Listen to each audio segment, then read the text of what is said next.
اللہ تمہارے ساتھ ہے، ہمارے ساتھ ہے، رب تبارک و تعالیٰ ہمارے ساتھ ہے۔ اب آگے کی آیت یہ پڑھیں، فما جعل اللہ لکم علیہم، ہاں اگر لوگ فَإِنِ اعْتَزَلُوكُمْ فَلَمْ يُقَاتِلُوا، اگر لوگ تمہارے سے دور ہو جائیں یعنی لڑنا نہ چاہیں تو تمہارے لیے بھی حکم یہ ہے کہ تم بھی ان سے نہ لڑو۔ وَأَلْقَوْا إِلَيْكُمُ السَّلَامَ، اور صلح کا پیغام ڈالیں تو اللہ تعالیٰ تمہیں اجازت نہیں دیتا کہ تم ہر ایک کے ساتھ لڑو۔ جب صلح کی بات آ جائے تو پھر لڑائی کرنا جائز نہیں۔ اب ان آیتوں میں سے بعض چیزوں کو ٹکڑا نکال کر کے کچھ لوگ پیش کرتے ہیں۔ آج میں آیت پڑھ رہا ہوں، جس آیت کو آج پورے ہندوستان میں پھیلایا جا رہا ہے، اور کچھ کٹرواد لوگ قرآن کی ان آیتوں کے بارے میں اعلان یہ کر رہے ہیں کہ ان کو قرآن سے نکالا جائے۔ یہ قرآن میں آتنکواد کے اور بھڑکاؤ باتیں سکھانے والی وہ کیا ہیں، سنیے پہلے آپ۔ اللہ فرماتا ہے جو لوگ ایسے تمہارے دشمن ہیں، یہ سلطنت کی بات چل رہی ہے، صرف یہاں کی نہیں، سلطنت اسلامیہ جہاں پر موجود ہے اس سلطنت کے جو دشمن ہوں گے، اللہ فرماتا ہے اگر وہ لوگ امن و امان کے ساتھ رہنا چاہیں، تمہارے ساتھ مقابلہ نہ کرنا چاہیں تو تم صلح کرو ان کے ساتھ۔ قرآن کہتا ہے ان کے اوپر تلوار نہ اٹھانا، ان سے لڑنا نہیں اگر انہوں نے صلح کی بات کی ہے۔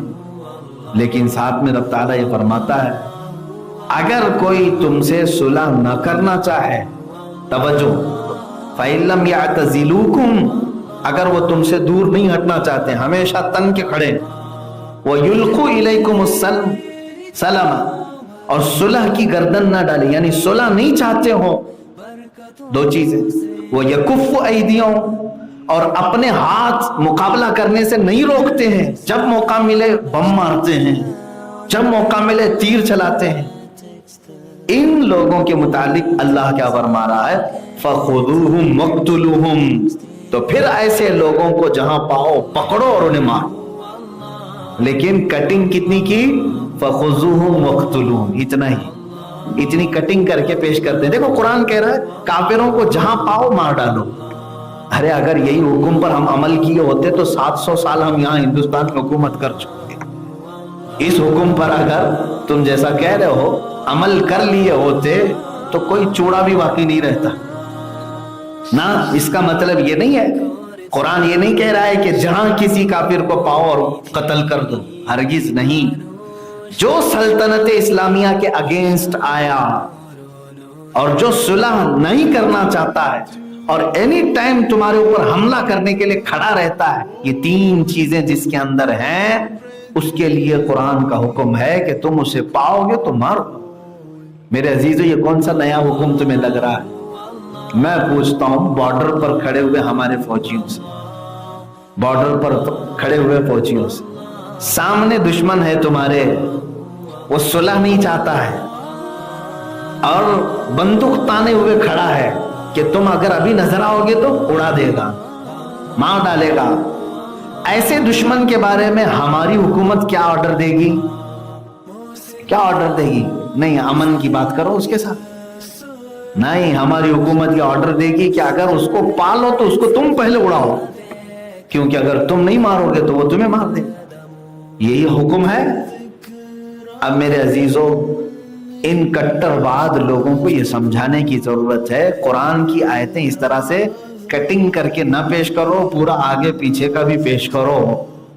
ہاں، یہ کافروں کی عادتیں ہیں، اس طرح کی کٹنگ کر کے پیش کرتے ہیں، فَخُذُوهُمْ وَاقْتُلُوهُمْ، ان کو پکڑو اور قتل کر دو، ایسا نہیں ہے۔ اور اسی سے لگے میں یہ بھی کہہ دیتا ہوں کہ ہماری تقریروں کو بھی کٹنگ کر کے مت پیش کرو، جو ہے آگے پیچھے کی پوری بات پیش کرو۔ چھوٹی سی بات پیش کر دینا اور پھر لوگوں کو گمراہ کرنا، یہ بھی ایک خیانت ہے، میرے خیانت ہے۔ کسی ویڈیو کو بھی پیش کرنا ہے تو پوری پیش کرو، میوٹ کر کے کٹنگ کر کے مت پیش کرو، اس لیے کہ سامنے والے کے ذہن میں آپ پوری بات ڈالو امانت کے ساتھ۔ اس طرح کی حرکتوں سے جو ہے بہت سارے لوگوں کے ذہن خراب ہوتے ہیں اور وہ بدگمان ہوتے ہیں، ان بدگمانیوں کا گناہ تمہارے اوپر ہے۔ مثال کے طور پر قرآن میں ایک بات آئی ہے یا ایھا الذین آمنوا لا تقربوا الصلاۃ وانتم سکارا. پوری آیت میں نے پڑھ دی، ترجمہ کرتا ہوں. یا ایھا الذین آمنوا لا تقربوا الصلاۃ، یہیں تک کا ترجمہ کرتا ہوں. اے ایمان والو نماز کے قریب مت جانا.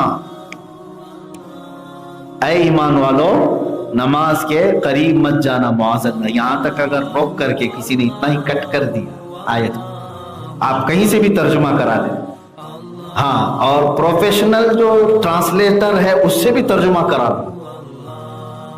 جو ٹرانسلیٹ کر کے دے گا اس سے ٹرانسلیشن کرا کے بھی دیکھ لو، یہی ترجمہ آئے گا.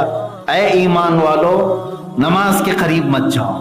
اب اتنا پیش کر کے کوئی ہنگامہ مچا دے گا، قرآن کی آیت آ گئی ہے، قرآن کی آیت آ گئی، نماز کے قریب نہیں جانا. وہ 2 نمبر پیر کو اگر مل جائے تو وہ تو بہت بڑی بات ہے اس کے.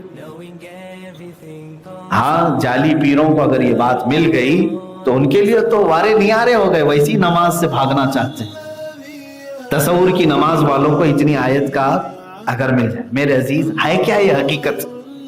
آگے کا ٹکڑا کیوں نہیں پڑھ رہے؟ وَأَنْتُمْ سُكَارَى، ساتھ میں ہے یہ، اے ایمان والو نماز کے قریب مت جانا جب تم نشے کی حالت میں. یہ ہے جب نشے کی حالت میں ہو تو نماز کے قریب نہ جانا. اب وہ نشے کی حالت کو ہٹا دیے اور تم خالی جتنے مطلب کی بات ہے اتنا پیش کر دیا. اے ایمان والو نماز سے قریب مت جاؤ. معاذ اللہ، ایسی کٹنگ جائز نہیں، اچھی کٹنگ کرنی چاہیے. بہرحال اب یہاں پر ہندوستان میں بھی ابھی جو معاملات چل رہے ہیں، ہندو سوامی پنڈت وہ کچھ اپنے ماننے والوں کو بھی اس طرح کی باتیں بتاتے ہیں. تو میرا ان کو ایک میسج ہے کہ وہ قرآن کو پوری طرح سے پڑھے، اور جس کو دعوت دے رہے ہیں اس کو بھی کہیں کہ پورا آگے پیچھے کا پڑھ لیں، آگے پیچھے کا پڑھ لیں. اس طرح کی بات اگر کوئی نہ سمجھ کر کے بھی کہتے ہیں، جیسے کہ پچھلے زمانے میں ایک بادشاہ تھا، اس نے ایک عالم کو بلایا اور کہا قرآن کہتا ہے کہ جہاں کہیں کافروں کو پاؤ قتل کر دو، کیا یہ بات صحیح ہے؟ تو وہ چھوٹے مولوی صاحب تھے، انہوں نے کہا ہاں صحیح ہے، جہاں پائیں گے ہم قتل کر دیں گے. تو بادشاہ نے کہا آج تو میرا تسلط ہے آج. کہا ہاں اگر ہمارا آ جائے تو ہم قتل کریں گے سب. وہ مولوی صاحب نے اسی بات کہی تو بادشاہ نے کہا اٹھاؤ تلوار اور مارو، یہ جہاں جہاں ملے مسلمان قتل کرو. اس نے آرڈر دے دیا کہ مولوی صاحب کی ایک خطا، ایک غلطی تھی. انہوں نے کہا اگر ہماری حکومت آ گئی تو ہم ماریں گے. ایسا حکم نہیں ہے میرے عزیز. تو جب انہوں نے ایسا جواب دیا تو بادشاہ مسلمانوں کا قتل شروع کر دیا. تقریباً 8 یا 10 ہزار لوگ قتل ہوئے. تو جو ذمہ دار بڑے تھے علماء، انہوں نے پوچھا کہ ہو کیا رہا ہے، بادشاہ کو کیا پاگل پن سوار ہو گیا، کیوں ایسا؟ اچھا تو تھا. کہا نہیں، اس نے ایک مولوی صاحب سے مسئلہ پوچھا کہ قرآن کہتا ہے جہاں کافروں کو پاؤ قتل کر دو، کیا یہ صحیح ہے؟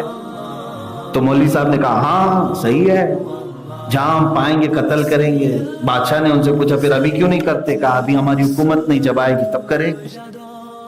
تو اسی بات پر بادشاہ برہم ہو کر کے سارے لوگوں کو پہلے ہی سے قتل کر رہا ہے. تب وہ ایک عالم ربانی، بڑے عالم دین تھے، وہ آئے بادشاہ کے پاس. کہا میں آپ سے بات کرنا چاہتا ہوں. کہا کیا بات؟ جس بارے میں آپ نے اس مولوی صاحب سے پوچھا اور اتنے قتل کیا، آپ کو کیا سمجھ میں آئی؟ کہا کہ تمہارا قرآن کہہ رہا ہے کہ جہاں ہم جیسوں کو پاؤ قتل کر دو، میں مسلمان نہیں ہوں.